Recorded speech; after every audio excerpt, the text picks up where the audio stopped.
নমস্কার বন্ধুরা, আমি ঝুমাস ক্রিয়েশনে তোমাদের স্বাগত। আজ আমি তোমাদের সাথে শেয়ার করব আর মাছের রেসিপি।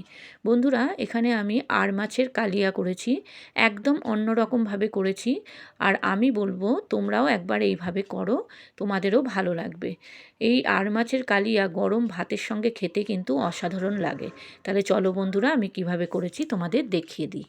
এখানে আমি 6 পিস আর মাছ নিয়েছি। আর মাছের পিসগুলো একটু বড় হলে খেতে কিন্তু ভালো লাগবে।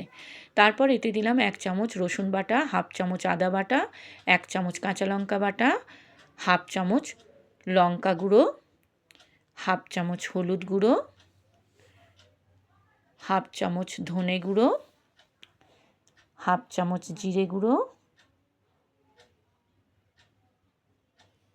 1 চামচ চিনি, 1 চামচ নুন আর 2 চামচ মতো সর্ষের তেল। এবার সবগুলোকে আমি একসঙ্গে ম্যারিনেট করে নেব। মাছটাকে ম্যারিনেট করে আমি 15-20 মিনিট ঢাকা দিয়ে রেখে দেব। দেখো বন্ধুরা, মাছটা ম্যারিনেট হয়ে গেছে। এবার আমি ঢাকা দিয়ে রেখে দিলাম। এরপর কড়াইতে পরিমাণ মতো সর্ষের তেল দিলাম। এরপর এতে দেব একটা তেজপাতা, একটা শুকনো লঙ্কা, 2 টুকরো দারচিনি, 3-4টে লবঙ্গ, 3-4টে ছোটো এলাচ আর অল্প একটু জিরে। এইগুলো সম্বার দেওয়ার পর আমি এতে 2টো মিডিয়াম সাইজের পেঁয়াজ কুচি দিয়ে দিলাম। পেঁয়াজটা দিয়ে কিছুক্ষণ আমি নাড়ব।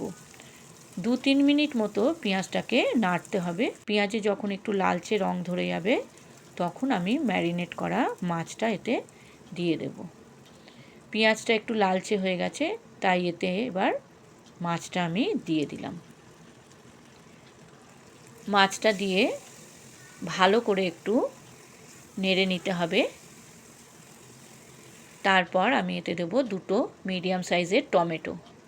টমেটোটা দুটোই দিলে ভালো হয়, কারণ এটা একটু টক টক ঝাল ঝাল হলে খেতে ভালো লাগে। এরপর 5 মিনিটের জন্য কড়াইটা ঢেকে দিলাম গ্যাসের ফ্লেম লো করে। 5 মিনিট পর ঢাকা খুলে দেখলাম মাছটা থেকে অনেকটা জল বেরিয়েছে আর টমেটোটাও সিদ্ধ হয়ে গেছে। তাই টমেটোটা ভালো করে আমি মাছের সঙ্গে মিশিয়ে দিলাম। আবার আমি 5 মিনিটের জন্য ঢেকে দেব গ্যাসের ফ্লেম লো করে।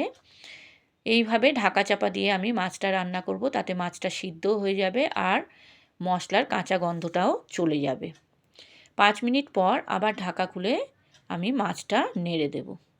আমার এই রেসিপিটা যদি তোমাদের ভালো লাগে বন্ধুরা, আমার চ্যানেলটাকে সাবস্ক্রাইব করে দিও, লাইক কমেন্ট শেয়ার করো আর পাশে থাকা বেল আইকনটা প্রেস করে দিও, যাতে আমার ভিডিও আপলোড হওয়ার সাথে সাথে তোমাদের কাছে নোটিফিকেশান পৌঁছে যায়।